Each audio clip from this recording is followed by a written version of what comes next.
Hey guys, are you one of the average Americans who consumes up to 24 teaspoons of sugar a day? Maybe directly or indirectly, that not even something you may be aware of. Well, this spinal workshop is intended for you. Hi, my name is Dr. Ryan Weaver here at Apex Spine and Performance. Today we're going to begin by going over our spinal workshop series. Tonight's topic is sugar. We're going to talk about how it ends up in our food, what are some alternatives to that, and what are the most common ones that it may be in that you may not even have an idea that it's in there. So we do these spinal workshops again every Tuesday evening. We have seen our patients improve faster by tuning into these and making healthier lifestyle decisions. What we know is that patients who follow these guidelines and other things that we ask them to do outside of the office, because the lifestyle choices factor in up to 60% of patients healing in our office, that helps them make a lifestyle change. So let's begin by addressing sugar. The average American adult male consumes 24 teaspoons. That's around 384 calories a day with sugar. That is added sugar, by the way. So when you look at a label, that is one thing that we talk about. Looking at those carbohydrates, seeing is it added sugar, is it natural sugar, is it in there, how is it in there, is it fiber, the carbohydrates, what all are those made of? So the average American consumes 17 teaspoons of added sugar, most common soda and energy drinks. To round out some of the top 5 and top 10, baked goods, candies, yogurts and granolas. Again, added sugar. When you look and factor that in for an entire year, that is 57 pounds of added sugar per year. So, things that you need to know about sugar. Number one, it causes inflammation within the body. Number two, most of us are not active enough in America to burn off all of that excess added sugar. The other thing, and maybe you know this, is you get a huge spike of energy and then you immediately crash, anywhere from 30 to 60 minutes after consuming that. Now, one of the snacks that we'll talk about, yes, fruit, but what to pair those things with so you have sustained energy long term. Problems with inflammation. Well, most commonly we're going to talk about type 2 diabetes, which is a huge issue in our area, in our country. Cardiovascular disease comes along with that, fatty liver disease as well. With diabetes, we see nerve damage, neuropathies, vision loss, clogged veins and arteries, amputation and kidney failure. None of that sounds pleasant at all. Overall inflammation, I stated that.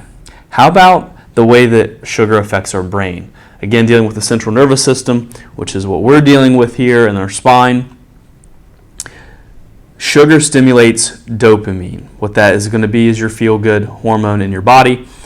That chemical triggers sugar cravings and can affect your mood. So how addicting is that?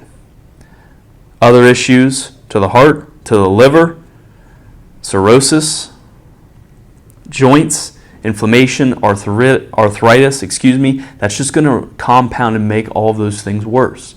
Excess carbohydrates, excess sugars and added sugars, nothing there is good. It's going to create a lot of oxidative stress.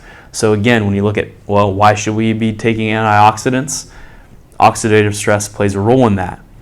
Those are the things that we need to help combat against those. Hidden sugars. Probably when you go down through that ingredient list and you see what the specific things are, you're going to see a lot of things ending in ose. So dextrose, fructose, glucose, lactose, maltose, sucralose, all of these things, all of these things are sugars. Cane sugar, corn syrup, brown rice syrup, barley malt, dextrin, those are just to name a few. These are the things that we have to watch out for. And when you start peeling back and diving into the ingredients and the sugars and everything that's in there, there's a lot of it.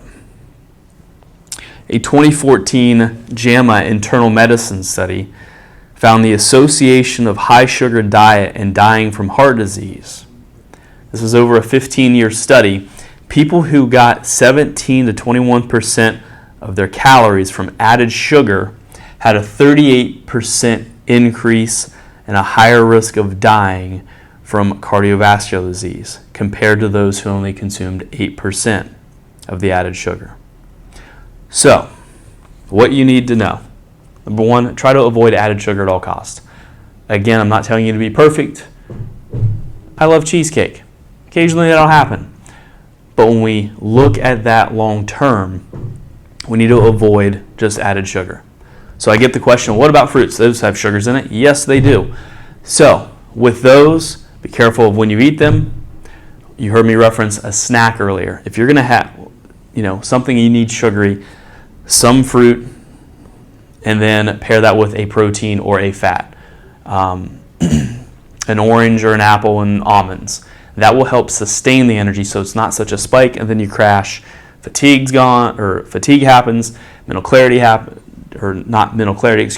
lack of mental clarity, all of those things will start to be compromised. So, alternatives. One of these I've recently started using myself more so.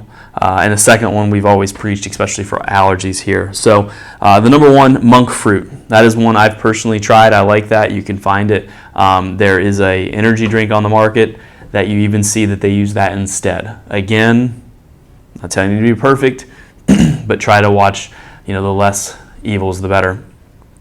So monk fruit. Raw honey, another one. Again, that's the one we reference with honey and allergies in your area. So checking those things out. The next two, maple syrup.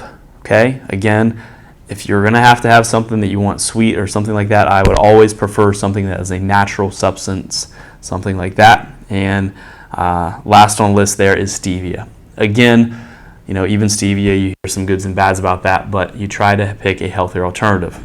So, thank you for tuning into the Spinal Workshop. I hope this at least makes you question and start looking at things. Some of the ones that I was shocked about were the granola, yogurt, and the other one there, off the top of my head, I'm blanking on what it was, peanut butter. That was it. But look at everything that you consume, and that could be a study that you do tonight. Just take a handful of things in your house. If you have cereals, that's another big one. And look and see how much added sugar is actually in there. And then think about how much of that you consume in a day, in a week, in a month, and in a year, and that adds up. So, I hope that this information was informative for you. I hope this makes you think twice about where all the sugars and those excess calories are coming from, because it can happen just like that.